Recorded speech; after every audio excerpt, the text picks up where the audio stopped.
గత 30 సంవత్సరాలుగా ఈ ల్యాండ్ విషయంగా మున్సిపాలిటీ వారికి మా పక్కన ల్యాండ్ ఓనర్స్కు తగాదా ఉన్నింది.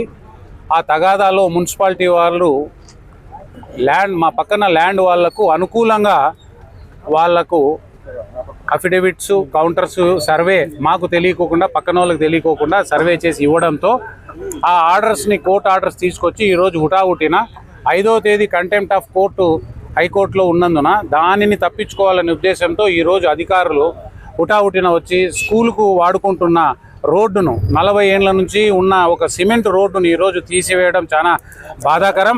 తప్పకుండా మేము కూడా ఈ యొక్క అధికారులు ఇక్కడికి వచ్చి కోర్టు ఆర్డర్ ఉంది అంటే దానికి గౌరవంగా మేము ఈరోజు ఒప్పుకున్నాం. అలాగే నెల క్రితం వచ్చిన ఇంకొక జడ్జిమెంట్, దీనికి సంబంధించిన వచ్చిన జడ్జిమెంట్ని వాళ్ళు ఖాతరు చేయలేదు. అది మేము తర్వాత పార్ట్ 2 కింద మేము ఖాతరు చేస్తాం, దానికి పార్ట్ 2 కింద చేస్తామంటున్నారు. ఒక సమస్య ఒకటే అయినప్పుడు పార్ట్ 1, పార్ట్ 2, పార్ట్ 3 అని చెప్పి సినిమా ధోరణిలో ఈ రకంగా పార్ట్లు చేయడం సబబు కాదని నేను కమిషనర్ గారికి తెలియజేసుకుంటున్నాను.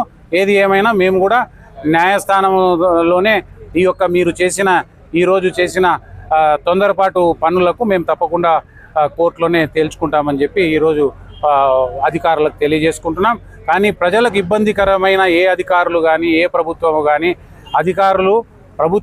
ప్రభుత్వము ప్రజలకు అనుకూలంగా ఉండాలి కానీ ఈ రకంగా తొందరపాటు చర్యలు తీసుకోకూడదని నేను మనవి చేసుకుంటున్నాను. ఒక 40 ఏళ్ళ ఎడ్యుకేషన్ స్కూల్కు వాడుతున్న రోడ్డును ఈరోజు తొలగించడం చాలా బాధాకరం. ఇది ప్రజలకు చూస్తున్నారు, ప్రజలకు అందరికీ తెలుసు.